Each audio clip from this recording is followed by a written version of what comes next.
आज वचन की ओर बढ़ेंगे और मैं सर्वप्रथम परमेश्वर का धन्यवाद करता हूँ। प्रभु ने आज का एक सुंदर समय दिया आप सबके मध्य में आने का। सच में परमेश्वर बहुत भले हैं और परमेश्वर बहुत भले हैं, और जितने जन आज की सुबह हमारे साथ उपस्थित हैं उन सभी के जीवन के लिए परमेश्वर को धन्यवाद है। प्रभु आप सबको बहुत बहुत स्वर्ग से आशीष दे। हमारा प्रभु एक भला परमेश्वर है और वो निरंतर और निरंतर आपके जीवन में भलाइयां करते रहे। पास्टर सुनील जी के लिए धन्यवाद। प्रभु स्वर्ग की उत्तम आशीषों से आपके जीवन को भरे, मेरी यही मन से दुआ है। आइए मिलके हम थोड़ी देर के लिए परमेश्वर के वचन के ऊपर हम मनन करेंगे। I am so glad to share with you. हम पढ़ेंगे the book of Matthew chapter 5 verse 1 and 2 only. और हम मत्ती रचित सुसमाचार और उसका 5 अध्याय और 1 से लेके 2 वचन हम पढ़ेंगे। और यहाँ पे इस प्रकार से लिखा है, वह भीड़ को देखकर पहाड़ पर चढ़ गया, और जब बैठ गया तो उसके चेले उसके पास आए, और वह अपना मुंह खोलकर उन्हें उपदेश देने लगा। When Jesus saw the crowd, he went up to the mountain, and after he sat down, his disciple came to him. He opened his mouth and began to teach them, sayings. तो आइए थोड़ी देर के लिए हम इस परमेश्वर के पवित्र वचन के ऊपर हम मनन करेंगे। हमने पहली और 2 आयत पढ़ी है। जो मत्ती रचित सुसमाचार है, ये बाइबल के अंदर पहला सुसमाचार नए नियम के अंदर है। और मत्ती के नाम का अर्थ होता है द गिफ्ट ऑफ याहवे, परमेश्वर का एक तोहफा या परमेश्वर का एक उपहार। और मत्ती जो है वो एक टैक्स लेने वाला है, और ये जो सुसमाचार है ये लगभग और लगभग परमेश्वर के जो बाइबल के बहुत सारे ज्ञानदाता हैं वो इस प्रकार से बोलते हैं, जो वचन के ऊपर अध्ययन करते हैं, कि ये सुसमाचार जो है लगभग और लगभग 65 से 70 एडी में लिखा गया। और आपके ज्ञान के लिए मैं बताना चाहता हूँ, जो उस समय के जो टैक्स कलेक्टर होते थे उन्हें लोग पसंद नहीं करते थे। Nobody like tax collector. वो इस कारण से क्योंकि जो भी गवर्नमेंट ने उनको हिदायत या इंस्ट्रक्शन या उनके लिए नियम लागू किए हुए थे कि आपने 2 रुपए टैक्स लेना, मगर वो क्या करते थे कि वो 2 रुपए की जगह कई बार 5 रुपए टैक्स इकट्ठा करते थे। और जनता के ऊपर 2 तरह के कर होते थे उन दिनों में। पहला है मंदिर का कर।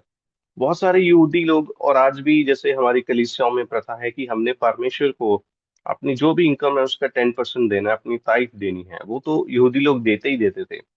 प्लस रोमी सरकार जो है उनको सुरक्षा प्रदान करती थी। उन दिनों में रोमी सरकार उनको क्या करती थी, सुरक्षा प्रदान करती थी। और वो सुरक्षा प्रदान करने का उनके ऊपर एक टैक्स लगाया जाता था कि we will save you from the all the robbers, we will save you from the other countries attack, and therefore you have to give us tax. और उन दिनों में जब ये टैक्स लगता था तो बहुत सारे लोगों का मन जो है वो टूट जाता था, क्योंकि इनकम इतनी नहीं थी। और ये जो टैक्स कलेक्टर थे अपनी मर्जी से टैक्स लगाते थे, इसलिए कोई भी पसंद नहीं करता था। मगर परमेश्वर का धन्यवाद है, मती को परमेश्वर के पुत्र ने जब उद्धार दिया तो मती ने अपना सारा कुछ दे दिया और वो प्रभु के पीछे चलने लग गया। और कितनी ही अद्भुत बात है, कितनी ही अद्भुत बात है कि वो जो पहले लोगों के ऊपर बोझ बनता था, आज लोगों के बोझ उतारने के लिए उसने एक सुंदर सुंदर सुंदर बाइबल की सबसे उत्तम किताबों में से एक मत्ती रचित सुसमाचार लिखा, ताकि बहुतों का बोझ उतर जाए। वाह, परमेश्वर कितना भला है कि उसने एक व्यक्ति के जीवन को बदल दिया। जब मत्ती भी सिर्फ 1 या 2 जगह पे चेलों में कहलाया। अगर आप मत्ती रचित सुसमाचार को पढ़ेंगे तो आपको पता चलेगा कि सिर्फ 1 2 जगह पे वो भी चेलों की गिनती में आ गया। पहले वो फॉलोवर था, बाद में वो चेला बन गया। कितनी ही अच्छी बात है, पहले वो प्रभु के पीछे चलने लग गया और इतना काबिल बन गया कि 12 डिसाइपल्स में उसका भी नाम आ गया। कितनी ही अद्भुत बात है परमेश्वर के वचन की, और परमेश्वर ने किस रीति से उसके जीवन को बदला। तो मिलके मैं थोड़ी देर के लिए और मती के बारे में आपको बताना चाहूंगा। जो मती है उसने तकरीबन तकरीबन 15 साल तक प्रभु यीशु मसीह के जी उठने के कुछ समय के बाद उसने सुसमाचार लिखा, और उसने सीरिया कि अंताकिया में इस सुसमाचार को लिखा, और मती जो है वो मती का नाम शहीदों में काउंट नहीं किया गया। अगर आप बाइबल की इतिहास को पढ़ेंगे तो आपको पता चलेगा। तो आइए मिलके अब हम पहली दो आयतों के ऊपर मनन करें। यहाँ पे लिखा है, वह भीड़ को देख के पहाड़ पे चढ़ गया। अब प्रभु यीशु मसीह पहाड़ पे क्यों गए? देर आर फोर रीजन्स, चार रीजन है उसके पहाड़ पे जाने के। पहली और जो खास बात है, उन दिनों में एक बड़ी भीड़ जो है प्रभु यीशु मसीह का नाम सुन के, उसका यश, बाइबल में लिखा है उसका यश फैल गया। जब प्रभु यीशु मसीह का नाम उस पूरे 70 किलोमीटर के एरिया में फैला, तो बहुत सारे लोगों ने यीशु को कभी देखा नहीं था, उनको पहचान नहीं थी उस समय यीशु कौन है। और जो लोग सुनते थे कि यीशु चंगा करता है, यीशु मुर्दों को जिला रहा है, यीशु जो है चमत्कार करता है, यीशु उद्धार की बातें बोलता है, यीशु शांति देता है, तो बहुत सारे लोग यीशु मसीह को देखने के लिए आए। पहला और खास रीजन था, यीशु मसीह को देखने के लिए बहुत सारे लोग आए। और उन 12 में से यीशु मसीह कौन है? जब वो अपने चेलों के साथ चल रहे हैं, तो चेले उनके आसपास रहते थे, इसलिए यीशु ने चाहा कि लोग उसको सही तरह से देखें, इसलिए प्रभु पहाड़ पे गए। दूसरा रीजन, प्रभु सबको देखना चाहते थे और लोग प्रभु को देखना चाहते थे, इस कारण से प्रभु पहाड़ पे है। तीसरा और बड़ा अच्छा कारण जो मुझे लगता है वो ये, जब भी आप पहाड़ से नीचे बोलते हैं तो आवाज उस समय गूंजती है। उस समय कोई भी लाउड स्पीकर नहीं हुआ करते थे कि आपको आपको पूरे जो 5,000 की भीड़ है या 3,000 की भीड़ है या 1,000 की भीड़ है, उसको अगर आपने संदेश देना है तो आपको ऊंचे पे खड़ा होके, आवाज पहाड़ से नीचे हमेशा गूंजती है। जब आप पुकारते हैं, कई जगहों पे ऐसा होता है, जब आप पहाड़ से पुकार आवाज लगाते हैं तो आवाज नीचे गूंजती है। तो प्रभु इसलिए पहाड़ पे है। चौथा और महत्वपूर्ण रीजन, गुरु जो है हमेशा, हमारे एशियन कल्चर में ऐसा होता है कि गुरु ऊंचे पे विराजमान होता है और जो विद्यार्थी हैं वो हमेशा नीचे बैठते हैं। तो उस प्रथा को भी अगर हम इसमें ऐड करें तो ये भी एक रीजन हो सकता है। आगे आज हम मिलके सीखेंगे भीड़ के बारे में, क्राउड। व्हाट इज क्राउड, है ना? तो हम पांच अलग अलग शब्दों के ऊपर मनन करेंगे। What is crowd. वो भीड़ को देख के पहाड़ पे चढ़ गया और फिर बैठा, और उसके चेले उसके पास आए और फिर वो शिक्षा देने लगा। ये जो सरमन ऑन द माउंट है, अगर आप इसको ध्यान से पढ़ेंगे, अगर आप ध्यान से इसको पढ़ेंगे तो 5 से लेके 8 अध्याय तक अगर आप इसको ध्यान पढ़ेंगे, तो इसके अंदर 13 अलग अलग प्रकार की शिक्षाएं हैं, जो एक सफल मसीह होने के लिए, एक अच्छा मसीह होने के लिए, एक अच्छा परमेश्वर का बेटा या बेटी होने के लिए, अगर आप इन इन 13 शिक्षाओं को ध्यान से अगर आप पढ़ेंगे, तो आप एक सफल मसीह बन सकते हैं। आप अगर आप इन शिक्षाओं को अच्छे से फॉलो करें। इसमें प्रार्थना के बारे में लिखा है, उपवास के बारे में लिखा है, दान के बारे में लिखा है, हत्या के विषय में, तलाक के विषय में। तो बहुत सारी जीवन की महत्वपूर्ण शिक्षाएं जो हर व्यक्ति के लिए जरूरी हैं, जो हर व्यक्ति जो परमेश्वर से प्रेम करता है, जो प्रभु के पीछे चलना चाहता है, जो परमेश्वर के साथ गहराई में एक रिश्ता बना के आगे बढ़ना चाहता है, अगर इन सारी शिक्षाओं को वो ध्यान से पढ़े और ध्यान से फॉलो करे, ओ स्वर्ग का प्रतिफल उसी के लिए है। बाइबल में ऐसा लिखा है, वो जो तुम्हारा पिता गुप्त में है तुम्हें प्रतिफल देगा। तो अगर हम ध्यान से पढ़ेंगे इन 13 शिक्षाओं को, तो इसमें जीवन जीने की बहुत ही महत्वपूर्ण बातें प्रभु ने बताई हैं। तो आइए हम क्राउड शब्द की ओर आगे बढ़ते हैं। पहला शब्द है सी। हम इसको आज अल्फाबेटिकली सीखेंगे। जो पहला और खास शब्द है वो है सी, यानी कि काम पीपल। भीड़ किसे कहते हैं? अकॉर्डिंग टू इंडियन लॉ, अगर आप भारतीय संविधान को थोड़ा पढ़ेंगे तो आपको पता चलेगा, क्राउड जहां 10 लोग या 8 लोग या 5 लोग इकट्ठे हो जाते हैं, उस स्थान को भीड़ कहते हैं, है ना? और 10 लोग इकट्ठे हैं तो उसे भीड़ का नाम दे दिया जाता है। हमारे यहाँ पे पब्लिक प्लेसेस पे बहुत ज्यादा भीड़ होती है ना? अगर आप रेलवे स्टेशन जाएं, बस स्टैंड जाएं, आजकल मॉल चले जाएं, तो इन सारी, एयरपोर्ट चले जाएं, सी पोर्ट चले जाएं, तो इन सारी जगहों पे बहुत बहुत भीड़ होती है। मार्केट में शॉपिंग की जहाँ पे जगहें हैं, ग्रोसरी जहाँ पे मिलती है, या सरकारी राशन की जो दुकानें हैं, वहां पे बहुत ज्यादा भीड़ होती है, हमेशा भीड़ होती है, लोगों की भीड़ होती है। तो भीड़ में अलग अलग तरह के लोग पाए जाते हैं, है ना? हर भीड़ के अंदर अलग अलग वैरायटी के लोग होते हैं। उदाहरण के लिए जो पहला शब्द है वो है सी, यानी कि काम पीपल। अगर आप भीड़ के अंदर गुजर रहे हैं तो आप हमेशा और हमेशा देखेंगे देर आर फ्यू पीपल, सब नहीं, कुछ ऐसे लोग होंगे जो भीड़ के अंदर आते हैं, भीड़ का हिस्सा है, मगर वो भीड़ के अंदर कुछ नहीं करते, they are very calm.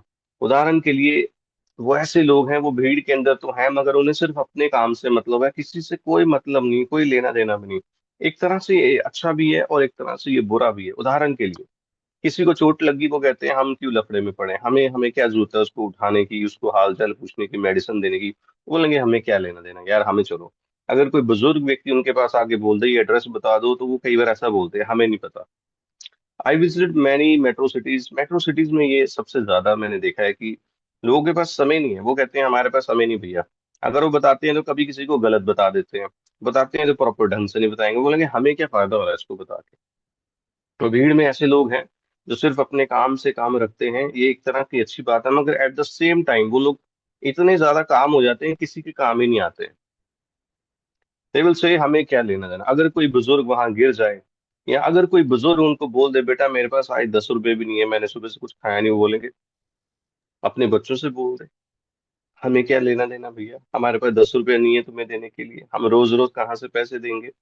So they don't show mercy, they don't show favour, they don't show humanity, they never show anything. जैसे हमें कोई मतलब नहीं है, हमें किसी से कोई लेना देना नहीं। तो भीड़ के अंदर जो पहला शब्द है वो है काम पीपल। दे नेवर कम, वो कभी किसी की मदद के लिए आगे नहीं आते हैं। दूसरा शब्द है जो मुझे अ, सही लगता है, दूसरा शब्द है आर, यानी कि रॉबर्स। भीड़ के अंदर दो तरह के रॉबर्स होते हैं। पहला, वो जो आपकी आत्मिकता चुरा लेते हैं। यू नो, आपने चर्च गए, आप प्रभु भोज लिए, उसके बाद में संडे में आपने सोचा चलो आज हम थोड़ा आउटिंग के लिए बाहर चले जाते हैं, बाहर से खाना खा लेते हैं, या बाहर कोई ग्रोसरी ले आते हैं, कुछ घर का सामान ले आते हैं। और जैसे ही आप मार्केट के अंदर जाते हैं, बहुत सारे लोग हैं जो आपको अट्रैक्टिव लगते हैं, है ना। किसी का फिजिक्स बहुत आपको अच्छा लगता है, आपको ऐसा लगता है ओ ये भाई कितना अच्छा दिखता है, ओ इस बहन ने कितने अच्छे कपड़े पहने हैं, या इस औरत ने या इस लड़की ने कितने अच्छे कपड़े पहने हैं, इनका आउटफिट कितना अच्छा है, ये दुकान कितनी सुंदर है। तो जब आप भीड़ के अंदर से गुजरते हैं तो बहुत सारे लोग हैं जो आज के समय में बहुत ही अट्रैक्टिव दिखते हैं, बहुत ही आकर्षित दिखते हैं, और वो आपकी आत्मिकता चुरा लेते हैं। आप भूल जाते हैं आपने प्रभु भोज लिया था, है ना। तो भीड़ के अंदर जब भी हम जाते हैं, हमें बहुत सारे लोग मिलेंगे जो बहुत ही अट्रैक्टिव है, बहुत सारी दुकानें ऐसी मिलेंगी, और बहुत से सामान ऐसे होते हैं जो हमें अट्रैक्ट कर लेते हैं। हम ऐसा सोचते हैं काश ये ड्रेस मेरे पास हो, काश ये व्यक्ति मेरा जीवन साथी होता, काश ये व्यक्ति मेरा फ्रेंड होता। और भीड़ के अंदर जब भी हम जाते हैं तो हमारी आत्मिकता सबसे पहले चुराई जाती है। There are so many robbers, है ना। आप मॉल में चले जाइए, आप स्टेशन पे चले जाइए, आप बस स्टैंड पे चले जाइए, आप शॉपिंग करने के लिए किसी स्ट्रीट पे जो मशहूर है वहां चले जाइए। तो बहुत सारी चीजों को जब हम देखते हैं तो हमारा मन कई बार सबका नहीं मगर कई बार क्या होता है कि जो मन जो है भटकने लगता है। हम कहते हैं कि ये व्यक्ति बड़ा अट्रैक्टिव है, मगर जब आप उनसे मिलने के लिए या उनसे बात करने के लिए आगे बढ़ते हैं तो कई बार बहुत सारे लोग होते हैं जो बहुत अट्रैक्टिव दिखते हैं, at the same time they are so proudy. तो जब आप उनसे बात करते हैं वो आपसे ढंग से बात ही नहीं करते हैं, आपके कपड़ों को देख के आपको जज करने लग जाते हैं, फिर आपको लगता है ओहो ये व्यक्ति तो सही व्यक्ति नहीं है। और आपकी उस समय आंखें खुलती हैं, उस समय आपको लगता है कि हमें तो ऐसे लोगों से बात ही नहीं करना चाहिए। तो भीड़ के अंदर पहले ऐसे लोग हैं जो बहुत ही अट्रैक्टिव होते हैं और वो क्या करते हैं, आपकी आत्मिकता चुरा लेते हैं। दूसरा, बहुत सारे लोग होते हैं जो आपका सामान या आपका पैसा चुराने की फिराक में रहते हैं भीड़ के अंदर।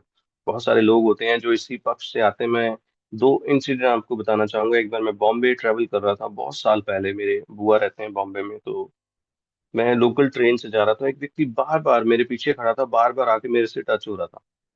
तो मेरे उस समय पर्स, उन दिनों में आजकल तो डिजिटल जमाना है, पर्स कम रखते हैं लोग। तो मेरे पर्स के ऊपर उसने एक बार हाथ लगाया, तो सेकंड टाइम मैंने उसको बोल ही दिया भाई क्या चाहिए तेरे को, what you want my purse. तो फिर वो व्यक्ति थोड़ा सा भयभीत हुआ और वो पीछे चला गया, फिर वो मुझे दिखा नहीं भीड़ के अंदर। दूसरा इंसिडेंट, एक बार मैं देहरादून में जब मैंने पढ़ाई की, जो पास्टर सुनील है वो मेरे सीनियर है, I am so blessed to hear. आज उनकी एक बार फिर प्रभु के दास के अच्छे भजनों को सुन के मैंने बहुत आशीष पाई, प्रभु ने और ब्लेस करे। तो जब मैं देहरादून में पढ़ता था तो एक बार जब मैं अकेला घर आ रहा था, तो मेरे पास 3 बैग थे। तो वहाँ एक लोकल अड्डे पे हमें रुकना पड़ता है, फिर वहां से स्टेशन के लिए ऑटो लेना पड़ता है। तो जब मेरे पास 3 बैग थे, मैंने एक बैग नीचे रखा, मैं दूसरा बैग लेने के लिए ऊपर गया, मैं अकेला ही था बस में। और लोकेलिटी पे सारी बस खाली हो जाती है और सभी लोग वहां से चले जाते हैं। और दूसरा बैग रख के मैं जैसे ही तीसरा बैग लेने गया, मेरा दूसरा बैग उठा के कोई चला गया। तो मैंने आसपास के लोगों को पूछा जी मेरा बैग था, कहते हमें नहीं पता। तो देर आर सम पीपल, भीड़ के अंदर बहुत सारे ऐसे लोग होते हैं जो कुछ ना कुछ चुराने की कोशिश करते हैं। तो हमें हमेशा सतर्क रहना चाहिए भीड़ के अंदर। तो आप और मैं भी जब क्राउड के अंदर जाते हैं तो हमेशा हम सतर्क रहें कि there are two types of people, एक वो जो आपकी आत्मिकता चुरा लेते हैं और एक वो जो आपका सामान चुराने की कोशिश करते हैं। तीसरा जो शब्द है वो है आउटस्पोकन। अब बहुत सारे लोग हैं भीड़ के अंदर होंगे, वो आवाज लगाते रहते हैं ये सामान ले लो, 10 रुपए, 100 रुपए। देहरादून के अंदर भी एक बड़ी अच्छी मार्केट लगती है, संडे मार्केट। उसमें बहुत सारे लोग हैं जो कपड़े बेचते हैं और वो एक स्ट्रीट पे खड़े हो जाते हैं, अपने टेबल्स पे खड़े हो जाते हैं और वो चिल्लाते हैं 100 रुपए में, 100 रुपए में, 200, 300, 500, what ever the price is. तो वो बहुत ज्यादा चिल्लाते रहते हैं, वो तो जेन्युइन लोग हैं। मगर बहुत सारे लोग हैं आउटस्पोकन, जिन्हें घर से जैसे ही वो बाहर निकलते हैं, they show what family they belong to, वो किस परिवार से बिलोंग करते हैं वो सब कुछ बताते हैं। They will come, they will shout, they will talk loudly. और उन्हें भीड़ में गाली देना अच्छा लगता है, चिल्ला चिल्ला के बात करना अच्छा लगता है।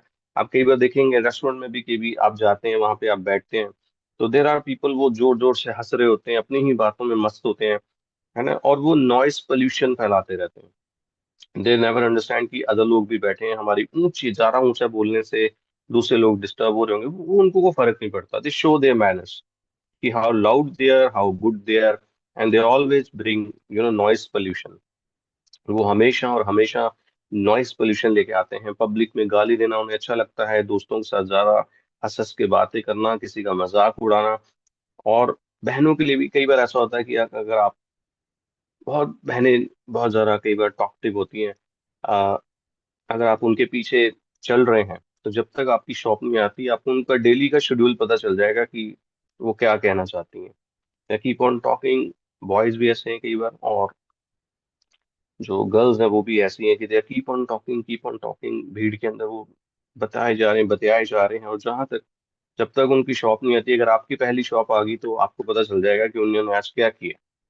तो भीड़ के अंदर हमेशा हमें याद रखना है कि we are the God's people, है ना, हम परमेश्वर के लोग हैं। हमें भीड़ के अंदर भी अपना व्यवहार, मसीह व्यवहार को बनाए रखना है ना, भीड़ के अंदर जाके भीड़ के साथ मिक्स नहीं हो जाना। जो नेक्स्ट जो जो शब्द है वो है विकेड पीपल, यानी कि भीड़ के अंदर आपको दुष्ट लोग भी मिलेंगे। पहला हमने सीखा है भीड़ के अंदर कौन से लोग हैं, काम पीपल। दे ऑलवेज काम, उनको अपने काम से काम मतलब है, कोई गिर गया, कोई मर गया, किसी को चोट लगी, उनको कोई मतलब नहीं, कोई लेना देना नहीं। दूसरा हमने शब्द सीखा रॉबर्स, जो आपकी और मेरी कई बार आत्मिकता चुराने की कोशिश करते हैं, दे आर वेरी अट्रैक्टिव। और दूसरा जो शब्द है वो है जो तीसरा जो शब्द है वो आउटस्पोकन, जो लोग बहुत ज्यादा बोलते हैं, कई बार इतना बोलते हैं कि दूसरे लोग उनके बोलने से डिस्टर्ब हो जाते हैं। चलाना अपने काम के लिए आवाज लगाना अलग बात है, किसी को मदद के लिए पुकारना अलग बात है, मगर ऐसे ही फालतू में बोली जाना, इट इज टू मच। और आगे है विकड पीपल। अब भीड़ के अंदर जैसे ही कोई व्यक्ति चोरी करता हुआ पकड़ा जाए तो बहुत सारे लोग ऐसे प्रधान बन के आ जाते हैं जैसे वही उस इलाके के पुलिस वाले हैं, वही उस इलाके के प्रधान हैं। और अगर कोई चोरी करता पकड़ा जाए तो वो व्यक्ति आते हैं, क्या हुआ क्या हुआ, वो भीड़ में वैसे ही खड़े रहते हैं, कोई काम नहीं है उनके पास। बस अगर किसी का कोई पंगा हो जाए तो वो आते हैं और वो उस व्यक्ति को पीटना शुरू कर देते हैं बिना बात को समझे हुए। अगर किसी महिला ने बोल दिया, किसी बहन ने बोल दिया कि इस व्यक्ति ने मुझे छेड़ा है, फिर वो आ जाते हैं। और उस समय उनके अंदर बहुत सामर्थ आ जाती है। वो सामाजिक मुद्दों पे नहीं बोलेंगे, कभी वो कभी ये नहीं बोलेंगे कि अच्छे काम करो, वो हमेशा बोलेंगे पकड़ो इसको, मारो उसको, दो लगा थप्पड़ इसके, ये चोरी करता हुआ पकड़ा गया, ये जो व्यक्ति है ये वे विचार करता हुआ पकड़ा गया, ये इस व्यक्ति ने इस बहन को छेड़ा। तो भीड़ के अंदर ऐसे लोग हमेशा मौजूद रहते हैं जो दुष्ट हैं, जो दया की जगह है, गुस्सा भाई, मच्छर ना मारा हो, मक्खी ना मारी हो, मगर भीड़ के अंदर आके वो रखवाले बन जाते हैं। एक टाइम पे उन्हें ऐसा लगता है कि इनसे बेहतर कोई नहीं है, इनसे अच्छा समाज का रखवाला कोई भी नहीं है। और वो हमेशा और हमेशा अग्रेसिव रहते हैं लड़ने के लिए, हमेशा और हमेशा गुस्से से भरे रहते हैं दूसरों के ऊपर अपना जोर दिखाने के लिए। Then have show mercy. भीड़ के अंदर ऐसे विकट लोग आपको बहुत मिल जाएंगे। भीड़ के अंदर ऐसे बहुत से लोग आपको मिल जाएंगे जो हमेशा और हमेशा दूसरों की हानि करने के लिए तैयार रहते हैं। मैंने बहुत बार ऐसे इंसिडेंट्स में देखा है कि जब कभी किसी का एक्सीडेंट हो जाए तो लोग एक तरफ का पक्ष लेके लड़ने लग जाते हैं, और वो भीड़ इकट्ठी जब हो जाती है, चोट लग जाती है, तो वो पहले तो तमाशा देखते रहते हैं, और फिर तमाशे में घी डालने के लिए, मजे लेने के लिए वो झगड़े के अंदर कूद पड़ते हैं। उनकी लड़ाई होती भी नहीं, उनका कोई लेना देना भी नहीं है, मगर वो जबरदस्ती आके लड़ाई करवा देते हैं। बहुत सारे ऐसे लोग आपको देखने को मिलेंगे भीड़ के अंदर। भीड़ जल्दी इकट्ठी हो जाती है, कोई भी इंसिडेंट हो जाए, अगर कोई व्यक्ति चोरी करता हुआ पकड़ा जाए, कोई व्यक्ति अ, किसी लड़की को छेड़ दिया उसने तो पकड़ा जाए, तो उसके ऊपर लोग इतना बुरा व्यवहार करते हैं, उसको बिना किसी वहां के प्रधान या पुलिस को इन्फॉर्म किए एक अच्छे नागरिक बनने की बजाय वो लोग क्या करते हैं, मारपीट शुरू कर देते हैं। तो भीड़ के अंदर विकट लोग भी आपको मिल जाएंगे। आखिरी और जो महत्वपूर्ण शब्द है वो है डी, यानी कि डिसाइपल्स। मेरे प्रियो, मैं आपको बताना चाहूंगा, क्या ऊपर वाली चार बातें हमें कभी भीड़ के अंदर प्रभावित करते हैं, या हम वचन में बने रहते हैं? जब भी आप और मैं भीड़ में जाते हैं, व्हाट वी फील। मैं जब भी भीड़ के अंदर जाता हूँ, मैं हमेशा और हमेशा जब इन तमाम लोगों को देखता हूँ तो मैं हमेशा यही कहता हूँ, प्रभु हाय, इनमें से कितने लोग हैं जो आपको नहीं जानते, ये स्वर्ग नहीं जा पाएंगे। प्रभु, तो अपने दास दासियों को भेज के इनके साथ बात कर तू। प्रभु, तू इनके साथ बातचीत कर, हर हर व्यक्ति के पास सुसमाचार पहुंचे। तो ऐसा अवसर इन्हें भी प्रदान कर कि ये भी तुझे जाने, अपने पापों से तौबा करें, पश्चाताप करें, और ये भी प्रभु एक धर्मी जैसे जीवन बिताना चाहिए, धर्मी को वैसा जीवन जिए, और ये भी हमारे साथ तेरे साथ स्वर्ग में आ जाए। मैं जब भी भीड़ को देखता हूँ, क्राउड को देखता हूँ, तो मेरे मन के अंदर ऐसे बहुत से विचार आते हैं कि हाय प्रभु, इन लोगों के पास भी सुसमाचार जाना चाहिए, इनको भी एक अवसर मिलना चाहिए। ये न्याय के दिन ये ना बोले हमारे पास कोई नहीं आया, हमने कभी तेरा नाम नहीं सुना। प्रभु, तो एक ऐसा सुंदर अवसर इन्हें प्रदान कर। और भीड़ के अंदर आप और मैं जब भी जाएं, हम इन चार बातों का हमेशा ध्यान रखें।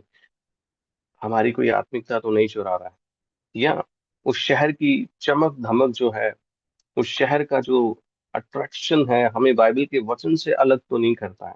क्या भीड़ के अंदर हमारा जो मन है रॉबर की तरह तो नहीं बनता? हम दूसरों के सुंदर परिधान को देख के, सुंदर वस्त्रों को देख के अट्रैक्टिव तो नहीं होते हैं? हम दूसरों की फिजिक्स को देख के अट्रैक्टिव तो नहीं होते हैं?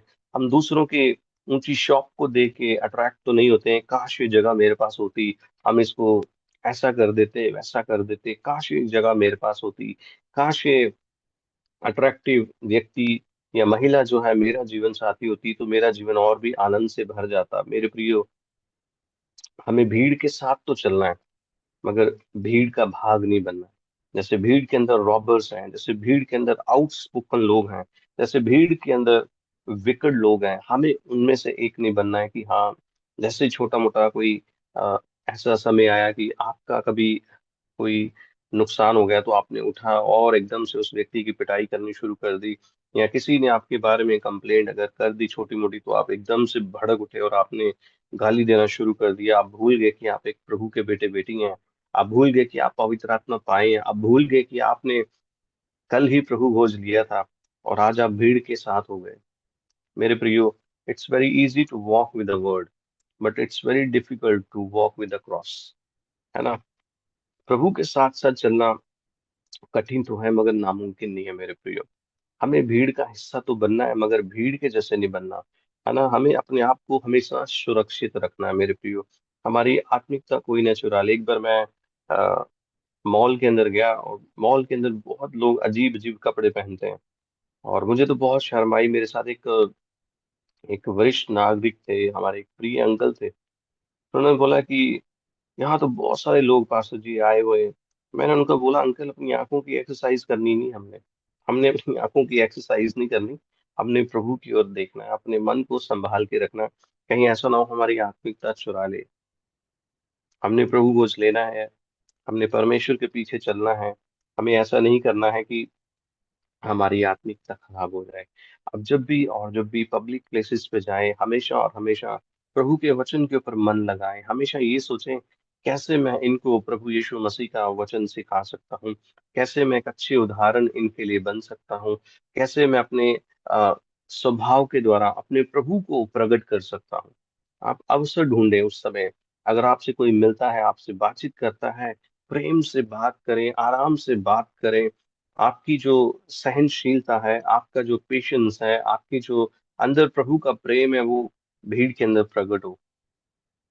कहीं ऐसा ना हो कि हम लगातार और लगातार लगातार दूसरी चीजों को देखते रहें और ये भूल जाएं कि हम परमेश्वर के बेटे बेटियां हैं। भीड़ बहुत ही अट्रैक्टिव होती है। भीड़ के अंदर बहुत सारे लोग हैं जो निरंतर और निरंतर अपने आप को अच्छा दिखाने के लिए आते हैं, अच्छा बनाने के लिए आते हैं।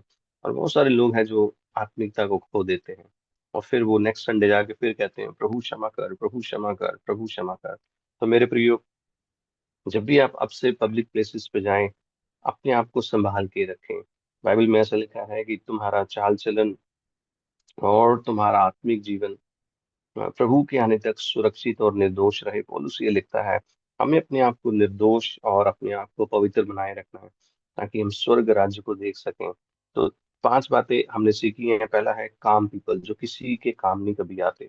दूसरा है रॉबर्स, जो आत्मिकता चुरा लेते हैं। तीसरा है आउटस्पोकन, हमें निरंतर और निरंतर इस बात के ऊपर फोकस करना है कि कम बोलें और सही बोलें। भीड़ के अंदर जब भी आप जाएं तो हमेशा कम बोलें और सही बोलें। ऐसा ना हो कि आपकी वाणी सुन के, उटपटांग की बातें सुन के कोई बोले ये भी प्रभु के पीछे चलता है यार, इनका प्रभु ये सिखाता है इनको, है ना। जवान लोग कई बार ये मिस्टेक बहुत बार करते हैं कि वो भीड़ के अंदर लाउडली हंसते हैं, लाउडली बातें करते हैं, एक दूसरे को हंस हंस के बातें करते हैं। उनका बिहेवियर देख के कई बार ऐसा लगता है कि they don't have any good manners.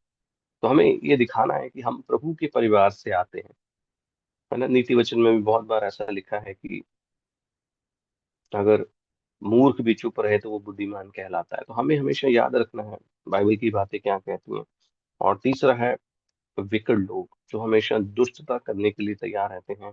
ऐसे लोगों के बीच में जब हम रहते भी हैं तो हमें निरंतर निरंतर प्रभु का स्वभाव हमें दिखाना है। चौथी, आखिरी और महत्वपूर्ण बात है, भीड़ के अंदर डिसाइपल बन के रहना बहुत ही और बहुत ही जरूरी है। हमारे स्वभाव से सब लोग जाने कि हम परमेश्वर के बेटे बेटियां हैं। हमारा बदला हुआ स्वभाव उनको प्रभु की तरफ अट्रैक्ट करे, ना कि हमारा आउटर लुक, हमारे अच्छे कपड़े या हमारे हमारे फिजिकल अट्रैक्शन किसी को इतना प्रभावित कर दे कि वो हमारी तरफ खींचा चला है। मेरे प्रियो, हमें निरंतर और निरंतर पवित्रताई में आगे बढ़ना है। हमें निरंतर और निरंतर प्रभु के चेहरे को देखना है। हमें निरंतर और निरंतर अपने अंदर उस भावना को रखना है। मैं अक्सर ऐसा बोलता हूँ, अगर आप 70 साल के भी हैं, मान लीजिए अगर आप 70 साल में भी आ गए हैं, और अगर आपके स्वभाव को देख के एक व्यक्ति भी बोल दे जैसे ये अपने प्रभु को फॉलो करता है वैसे मैंने फॉलो करना है, तो आपकी भक्ति सफल है। आप चर्च के अंदर एक पासबान है, मगर चर्च के बाहर हमेशा आप याद रखें, चर्च के अंदर मेरे लिए भी ये बहुत मायने रखता है, आपके लिए भी। चर्च के अंदर आपको कुछ लोगों ने देखा है, मगर चर्च के बाहर आपको सब लोग देख रहे हैं, हाउ यू रिएक्ट। आपके लिए, मेरे लिए बहुत ही जरूरी है कि आप और मैं जब भीड़ के अंदर आए तो हमारा स्वभाव मसीह यीशु जैसा हर दिन बनता चला जाए, बनता चला जाए। अगर आप 70 में भी आ जाएं, आपकी अच्छी बातें और आपका स्वभाव देख के ये बोले कोई, आपको ये वरदान कैसे मिला कि आप इतना अच्छा बोलते हैं, आप इतना मीठा बोलते हैं, आप अपने प्रभु के बारे में इतनी गहराई से कैसे जानते हैं। जब आप लोग आपको ये कहने लग जाए मेरे प्रियो, तब आप समझ जाना कि आपकी भक्ति सफल है। तब आपके स्वभाव के द्वारा जब दूसरे लोग प्रभु को जानने लग जाएं, तब आप जान लेना कि आपका भक्ति करना सफल है मेरे प्रियो। चाहे आप 70 में भी आ जाएं, चाहे आप 60 में आ गए हैं, आपके स्वभाव के द्वारा अगर लोग अट्रैक्टिव हो रहे हैं प्रभु की तरफ, तो आपकी भक्ति सफल है। अदरवाइज मेरे प्रियो, ये सब और सब व्यर्थ ठहरेगा। तो प्रभु इस छोटे संदेश के द्वारा आपको आशीष और बरकत दे। समय 7:05 हो गए मेरी घड़ी पे। तो क्राउड के बारे में हमने सीखा है। आज के बाद जब भी हम क्राउड में जाएं, हम कोशिश करें हम अपनी आंखों पे वचन की पट्टी बांध के चलें, हम अपनी जुबान पे वचन की पट्टी बांध के चलें, ताकि परमेश्वर हमारे द्वारा और प्रकट हो। और इसी अध्याय में अगर आप ध्यान से पढ़ेंगे, इसी की 27 आयत में लिखा है कि तुम व्यभिचार ना करना। और अगर आप 8 अध्याय की एक आयत पढ़ेंगे तो वहां पे लिखा है, और जब वो पहाड़ से नीचे उतरा तो एक बड़ी भीड़ उसके पीछे हो गई। हाँ, प्रभु यीशु मसीह ने इतने सुंदर वचन दिए, और उसके बाद में जब वो पहाड़ से नीचे आए, पहले हमने सीखा वो पहाड़ पे चढ़े, और 8 की 1 में लिखा है वो पहाड़ से जब नीचे आए, एक बड़ी भीड़ उनके पीछे होली। मेरे प्रियो, हमने भी उस भीड़ के अंदर जाना है जो स्वर्ग जारी है, प्रभु के पीछे चल रही है। May God bless you. प्रभु आपको बहुत बहुत आशीष दे। एक बार फिर पास्टर सुनील जी का बहुत बहुत धन्यवाद है। प्रभु आपकी सेवकाई को बहुत बढ़ाए। आगे का समय पास्टर जी आपका धन्यवाद। आप सभी को खुदावन बरकत दे। आज का दिन मुबारक हो। Thank you. God bless you all.